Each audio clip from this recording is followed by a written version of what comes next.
Court is calling 2023 CR 2172 State of Texas versus Satare Portillo. Could I have parties announced for the record for the state? Hank Wilkins for the state, Your Honor. Defense? Robert Porter.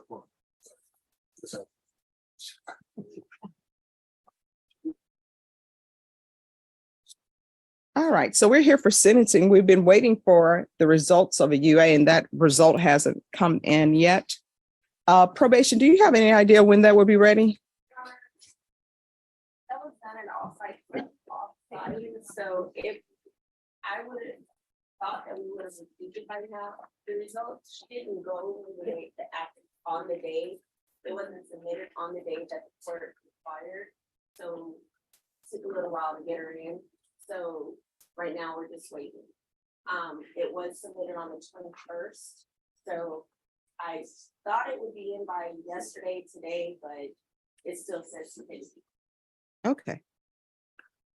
All right, Ms. Portillo, can you raise your right hand for me, please? Do you solemnly swear or affirm the testimony you give will be the truth and nothing but the truth to help you God? Yes.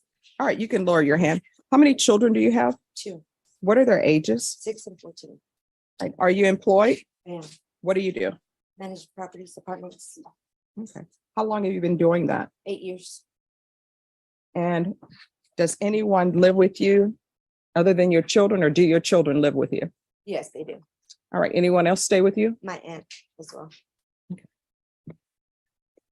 When is the last time you've used any type of substance I haven't used any type of substance.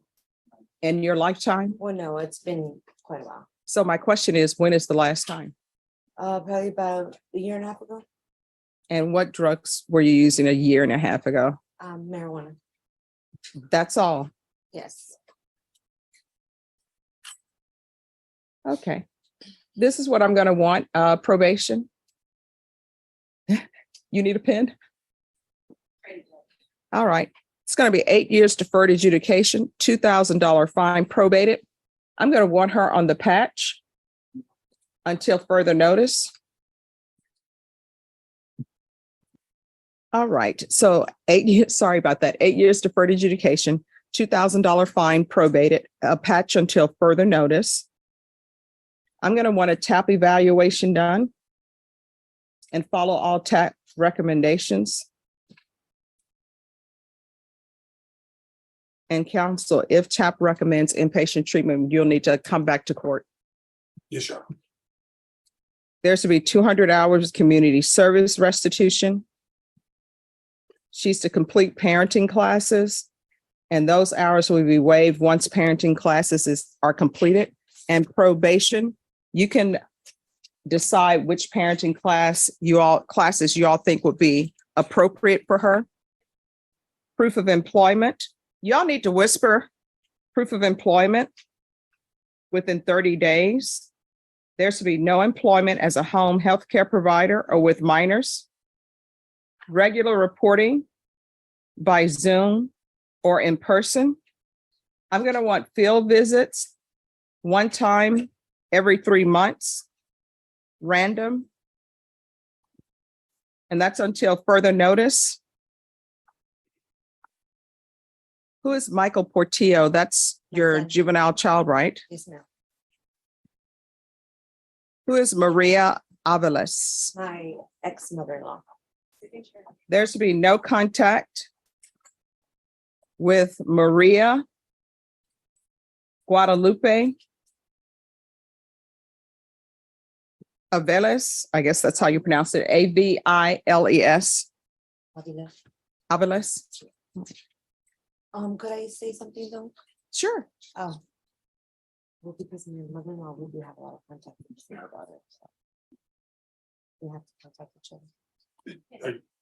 Because I'm not supposed to have contact with her, my ex-husband. Oh, for kid exchange. Yeah. I'm gonna have to find somebody else. I'll talk to him about that. All right, thank you. Probation, is there anything else she needs? No, Your Honor. Is there anything else you need from the court to be successful? No. All right, I'm showing you what's entitled Trial Court Certification of Defendant's Rights to Appeal. And counsel, I believe I gave you a copy last time. Did you review that with your attorney? Did you understand it and did you sign it? Yes. because this is a plea bargain agreement, because I followed your plea bargaining agreement, and because you waived your right to appeal, you do not have the court's permission to appeal. Do you understand? Yes, ma'am. All right, from here on out, everything that you do in your life, there are two questions you should ask yourself before doing them. Is this something that could result in me going to prison for life? If the answer is yes, don't do it. The other question you should ask yourself, is this something that may result in me going to prison for the rest of my life? If the answer is yes, don't do it. Do you understand? I do understand. I take no joy or pleasure in sending the people to prison. But if it's warranted, I will. And your attorney will tell you I've sent people to prison before. So you have children, Yes. you need to look out for them. All right, good luck. Thank you. You're welcome. Portillo, could I have the parties announced for the record for the state Daniel Escobar for the state of Texas. defense? The attorney of record is Joanne De Hoyos. Joseph Statesman standing in. And Ms. Portillo, will you give this court permission for me to do this in place of Ms. De Hoyos? Yes. All right. Ms. Portillo, did you review the document entitled Motion to Enter Adjudication of Guilt with your attorney? Did you understand it? Yes.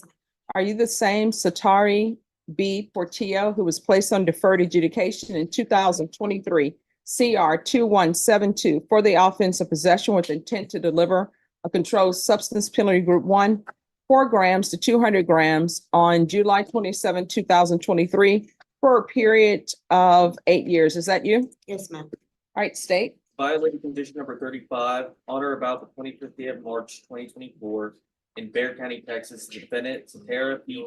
who then and there failed to follow the TAP recommendations to include inpatient as directed by the court in violation of condition number 35. How do you plead to that? True or not true?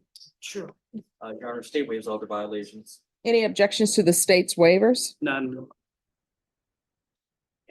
Did you understand by pleading true to violation of condition 35, the court could find it true, grant the motion, find you guilty, sentence you up to life in prison and up to a $10,000 fine?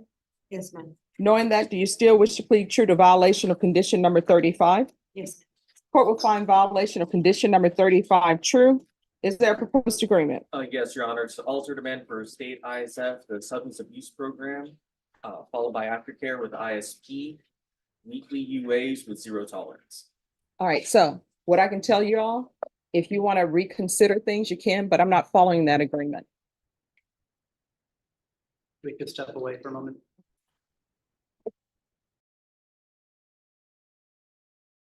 We're gonna go back on the record in 2023 CR 2172, State of Texas versus Satara Portillo. Could I have parties announced for the record? Daniel Escobar for the state. Joseph Statesman, continuing to fill in for Ms. De Hoyos. All right. The defendant had entered a plea of true to violation of condition number 35. Do you wish to continue with your plea of true in violation of condition number 35? Yes. All right, the court will find violation of condition number 35 true. Is there a proposed agreement? Your Honor, if I may, Yes. I discussed this with the COO, Ms. Abrams, and ADA Daniel. My client is asking to be continued. We had a recommendation that was a three-way agreement. I understand the court didn't want to follow that. I had proposed something to Daniel. I'm hoping that you would consider this.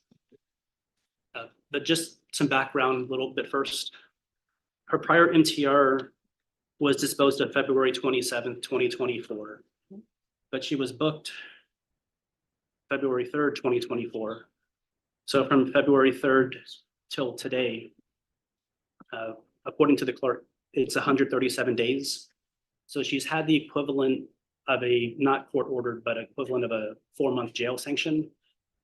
She will admit, well, she did admit that she refused to sign conditions for inpatient. She's willing to do not just ISF, she's willing to do SAT-F. She's willing to redo all her classes. She's been in jail for quite a long time. That's her own mistake. She admits that she didn't want to sign it. Maybe she was reluctant to, but she thought that she was supposed to get out, have court, and come back and do things. And she never left the jail. And out of frustration, she didn't sign the conditions. No, I don't think she's a good candidate for probation. She was supposed to sign the conditions, the TAP recommended inpatient treatment, and she didn't do it. So I don't think she should be continuing on probation. She was given opportunity And counsel, as you just stated, this is not her first motion to revoke. Her previous motion to revoke was on February 27th, as you stated. And there was a violation of condition number 1. And I ordered that there be a TAP evaluation in custody to follow those recommendations. And she decided that she didn't want to follow those recommendations. I don't see how there's anything that I can do anything for her. People don't get it. You're not supposed to, when the court orders you to do something, for example, to help you by following the recommendations of TAP. TAP recommended inpatient treatment.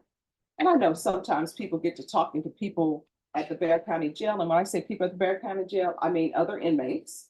And they give people advice, and people want to follow the advice of an inmate, not realizing that, guess what? That person is in custody.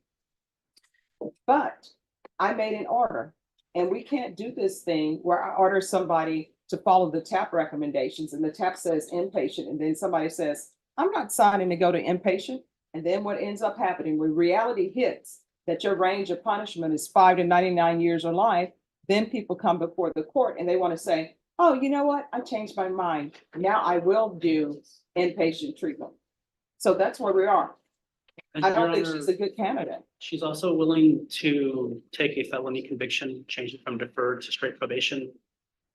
She's willing to do the harsher inpatient treatment program with 0 tolerance. It was a poor decision for her to not sign that. 4 months she's been in here. She's willing to sign this, willing to do this, and even add to these conditions. I just don't think she's a good candidate. If somebody wants to argue to me why she would be a good candidate for probation, when this is her second motion to revoke, and I ordered her to follow the recommendations of the TAP evaluation, and she didn't want to follow them. But now she does because, I don't know, I guess she thought a motion to revoke would not be filed against her. Yeah, I didn't know that that's what would result. Oh, I so thought. these are called consequences. Well, Your Honor, also the charge itself, people who are affected with these substances may not make the best decisions in life. To prevent her from reoffending in the future, relapsing, and she's willing to do even more intensive inpatients. But she's charged with possession with intent to deliver, and I understand that sometimes when people have possession with intent to deliver cases, sometimes they're selling because they're also using. But the amount of methamphetamine she had was 27.980 grams. I don't think probation is appropriate for her. I'm not going to continue on probation. I'm going to revoke her and find her guilty. Does anybody wish to speak to punishment? Defense would ask for the minimum time, Your Honor, with credit for time served. All right, I'll sentence her to 5 years in the prison. Give her credit for any time served. And I'll ask for the therapeutic community. I'm going to show you what's entitled Trial Court Certification of Defendant's Rights to Appeal.